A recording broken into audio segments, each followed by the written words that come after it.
Hello everyone, welcome back to the channel Commerce on your Tips।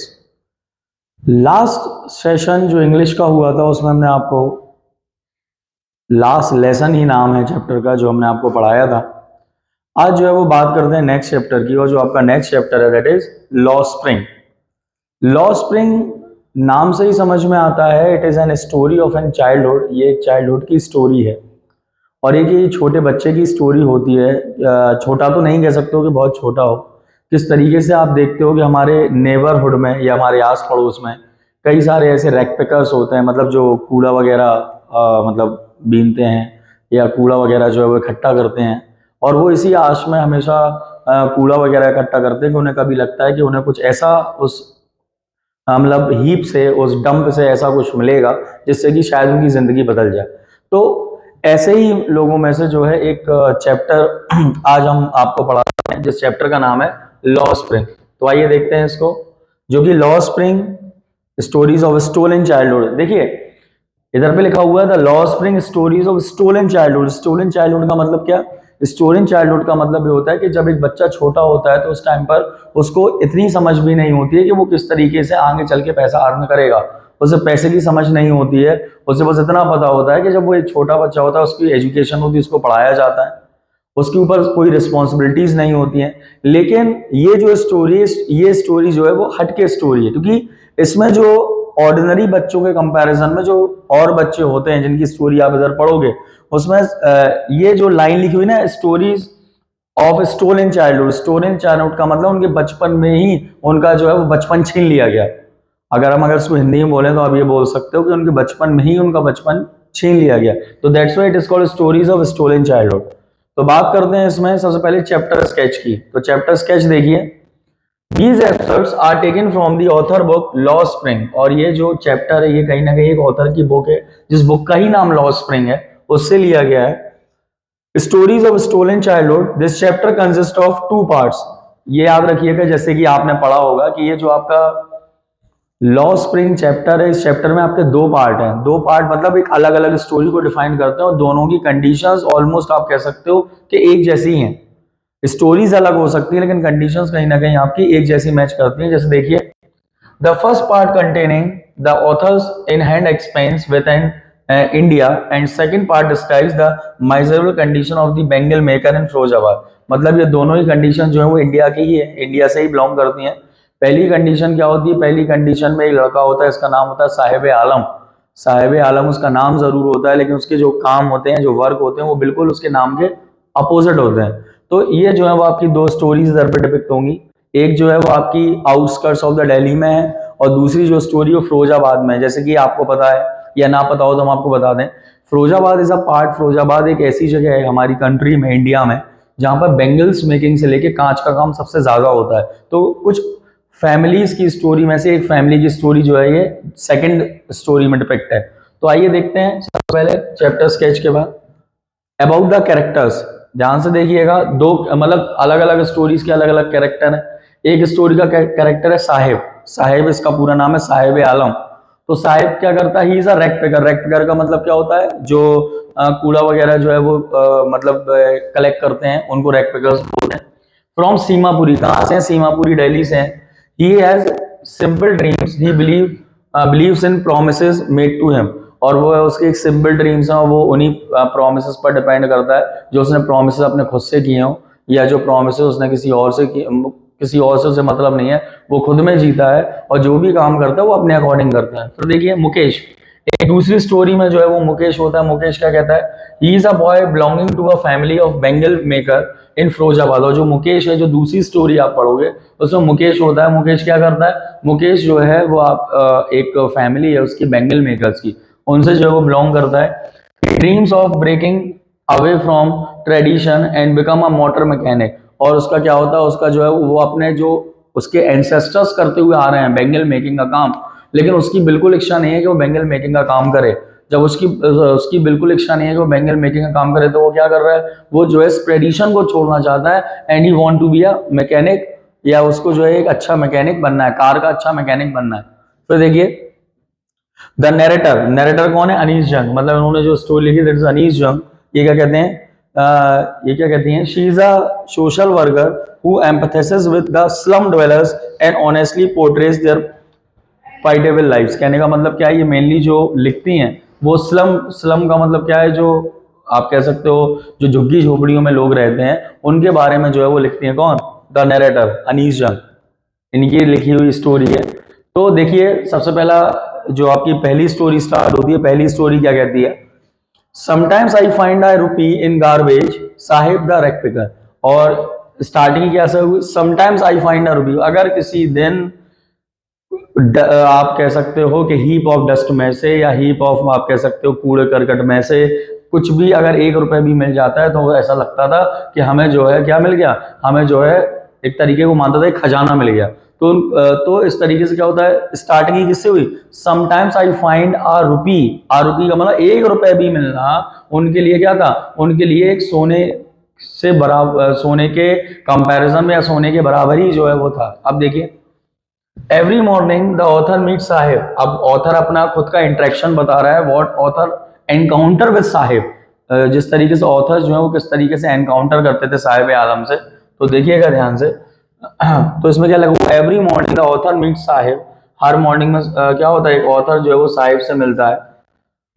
And his friends, अब साहिब अपने friends और उनसे मिलता है। तो देखिएगा, स्क्राउचिंग फॉर गोल्ड, और क्या होता है ये देखिए, साहिब अपने दोस्तों के साथ जब डस्ट या आप कह सकते हो कि कूड़ा जिसको बोलते हैं उसको बटोरने या उसको आप कह सकते हो कलेक्ट करने जब जाता है, तो वो ये सोच के नहीं जाता है कि वो कूड़ा कलेक्ट करने जा रहा है, वो ये सोच के जाता है कि शायद आज उस हीप ऑफ डस्ट में शायद उस डस्ट के अंदर कुछ ना कुछ उसको गोल्ड मिल जाए या कुछ ना कुछ उसको ऐसी चीज मिल जाए जो क्या हो, जो उसके लिए वैल्यूबल हो। तो देखिए, in the garbage dumps of her neighborhood, Sahib and his family hails from Bangladesh, but they have left their homes a long time ago. Sahib और उसकी फैमिली कहीं ना कहीं उनकी होम कंट्री बांग्लादेश है, लेकिन उन्होंने बांग्लादेश को लेफ्ट ओवर मतलब उनको बांग्लादेश जो देश था उसको छोड़ दिया और वो कहाँ गए, वो दिल्ली में जो है वो आउटस्कर्ट्स पर आके रहने लगे। फिर देखिए, author asks Sahib why he does rag picking and does not go to school. To this he replies that there is no school in his neighborhood. The author jokingly promises to open a school. और जब rag picker और author का encounter होता है तो author पूछती हैं कि आप स्कूल क्यों नहीं जाते हैं। तो देखिए उसका जवाब देने का तरीका देखिए, उसने ये नहीं कहा कि वो एलिजिबल ही नहीं है कि वो स्कूल जा सके। उसने क्या जवाब दिया, उसने कहा स्कूल जाने की हमारी इच्छा तो है, लेकिन जो कि हमारे आसपास हमारे नेबरहुड में क्या नहीं है, स्कूल नहीं है, इसलिए हम उस स्कूल नहीं जा पाते हैं। तो ऑथर भी एक जो है वो प्रॉमिस कर देती है कि चलिए हम आपके नेबरहुड में जो है स्कूल खोलेंगे। तो आप देखिए ऑथर क्या इधर पर डिस्क्राइब कर रही हैं, ऑथर इधर पर डिस्क्राइब कर रही हैं जो भी साहिब है उसका एक बात करने का कॉन्फिडेंस, कि हालांकि उसके पास ही इज अ फैमिली, मतलब उसकी फैमिली बहुत ही बैकवर्ड फैमिली है and he belongs to a backward family, और उसका काम रैक पिकिंग करना है, लेकिन उसका कॉन्फिडेंस देख के आप वो बता रहे हैं कि किस तरीके से उसने जवाब कितने स्मूथली और कितना जो एग्जैक्ट जवाब दिया। फिर देखिए, फिर नेक्स्ट जो है वो बात करते हैं इधर पे साहिब आलम, लॉर्ड ऑफ द यूनिवर्स। अब देखिए साहिब आलम, जब ऑथर उनसे पूछते हैं कि तुम्हारा नाम क्या है, तो वो कहता है साहिब आलम। साहिब आलम इसका मतलब क्या होता है उसने पूछा, तो उसने कहा नहीं, तो साहिब आलम का मतलब होता है लॉर्ड ऑफ द यूनिवर्स, मतलब तुम पूरी दुनिया के भगवान हो या तुम पूरी दुनिया के जो है वो राजा हो, तो तुम्हारा नाम ये है और कर क्या रहे हो। तो ऑथर ये सोचने लगती हैं। तो देखिए इधर पे, after some months of knowing him the author ask Saheb his full name. The author notices the irony in the Saheb's name, Saheb Alam, which means lord of the universe. She feels that Saheb would not believe what his name means. और उन्होंने बहुत अच्छी बात बोली, उन्होंने कहा कि अगर हम साहिब को ये भी बता दें कि इसका आप नाम का मतलब समझते हो क्या है, तो साहिब इस बात को बिलीव नहीं करेगा। फिर देखिए, moving across the country the author has seen many children walking barefoot. One of the explanation is that it is a tradition and not lack of money. और जब देखिए जो अनीस जंग थी वो कहीं ना कहीं जो है उन्होंने जो एनकाउंटर किया, या जो अनीस जंग है उन्होंने जो एनकाउंटर किया वो कहीं ना कहीं स्लम एरियाज के लोगों से किया या स्लम एरियाज के बच्चों से किया। जब स्लम एरियाज के बच्चों से उन्होंने एनकाउंटर किया तो एनकाउंटर उन्होंने देखा कि बहुत से बच्चे ऐसे थे, दे वर बेयर फुटेड, मतलब नंगे पैर थे। तो उन्होंने पूछा कि आप नंगे पैर क्यों हैं, तो उन्होंने कितना अच्छा जवाब दिया। उन्होंने ये नहीं कहा कि हमारे पास पैसा नहीं है इसलिए हम नंगे पैर, उन्होंने क्या जवाब दिया, उन्होंने ये जवाब दिया जो कि हमारे जो ट्रेडिशन है, मतलब हमारा जो रीति रिवाज है, उसके अकॉर्डिंग हम सारे लोग क्या रहते हैं, हम सारे लोग बेयर फुटेड ही रहते हैं, मतलब नंगे पैर ही रहते हैं। तो उन्होंने ये, किसने, साहिब के दोस्तों ने ये जवाब दिया। फिर देखिए, author pained by the fact that rag pickers are still barefoot, और ऑथर्स को ये बहुत बुरा लगा कि हमारे देश में ऐसे लोग भी हैं जिनके पास पहनने के लिए शूज भी नहीं है। वो बेचारे घर से बिना जूतों के, घर से बिना, मतलब आप कह सकते हो बेयर फुटेड, नंगे पैर जो है वो क्या करते हैं, अपने काम करने के लिए निकल जाते हैं। तो देखिए, the author remembers a man from Udupi who as a young boy would pass a temple where his family was priest and pray for a pair of shoes. Behind the temple there was the house of new priest. Anis noticed the young boy of the priest who arrived panting. He was wearing shoes. The writer was reminded of the boy who prayed that he should never lost his shoes. और देखिए, वो कहती हैं कि कई लोगों के पास जो है वो शूज होते हैं, मतलब उन्होंने एक डिस्क्रिप्शन जो कंपैरिजन किया है, एक अनीस जंग ने जो है वो साहिब आलम का और एक प्रीस्ट जो है उनका कंपैरिजन किया है, किस तरीके से लोगों में क्या है, लोगों में जो है वो डिफरेंसेस हैं। फिर देखिए, गार्बेज इज अ गोल्ड। अब देखिए, जो सबसे बड़ी बात है, गार्बेज इनके लिए गोल्ड है। गार्बेज इनके लिए गोल्ड क्यों है? क्योंकि इसी गार्बेज से वो इतने सालों से वो और उनके जो एंसेस्टर्स हैं वो पैसा कमाते हुए आ रहे हैं, इसी को बेच के वो पैसा कमाते हैं। तो उनके लिए गार्बेज क्या है? Garbage is heap of gold. तो देखिए, the author's acquaintance with the barefoot Rakhipikas taken her to Simapuri. Simapuri is a place on the periphery of Delhi, yet miles away from it. मतलब उसको दिल्ली के periphery, मतलब outskirts पर, हालांकि दिल्ली से ये दूर है लेकिन ये जो है आउटस्कर्ट्स पर है। फिर देखिए, metaphorically this place home of 10,000 other shoeless ragpickers like Saheb, और ये अकेला साहिब जैसे 10,000 फैमिलीज के आसपास लोगों का क्या है, घर है, क्या, सीमापुरी। फिर देखिए, the place has no running water facility and no drainage, और जहां पर साहिब रहता है ना तो उधर पे लोगों के पास ड्रेनेज फैसिलिटी है, ना ही साफ पानी पीने को है, ना ही उनके पास अच्छे बने हुए घर हैं। The ragpicker have lived here for the past 30 years, और रैकपिकर्स मतलब कि जो साहिब और उनके जो फैमिली है वो उधर पे 30 सालों से रह रहे हैं। Some even more without identity, yet they have valid ration card. Not having an identity does not bother them. If it at the end of the day they don't sleep with empty stomach. और उनके पास identity नहीं है, इससे उन्हें कोई फर्क नहीं पड़ता। बस उन्हें फर्क इस बात से पड़ता है कि ऐसा ना हो कि at the end of the day उन्हें खाली पेट सोना पड़े। क्यों?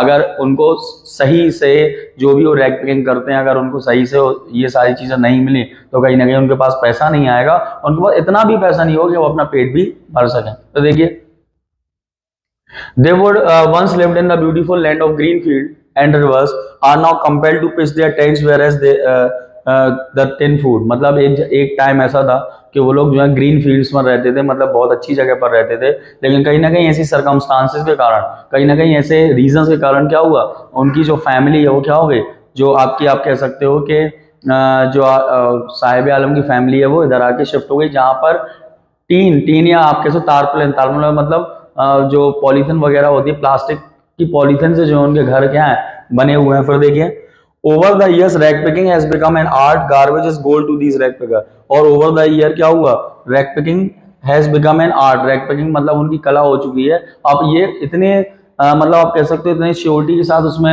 रंग चुके हैं, इतनी श्योरिटी के साथ उन्हें इस काम में जो है वो यूज होने लगे कि उन्हें दूसरा काम कोई समझ आता ही नहीं है। फिर देखिए, Anis realizes that garbage holds a different meaning to both parents and children. For parents, it is the source of their livelihood, providing them with food and shelter. For children, it is wrapped in wonder.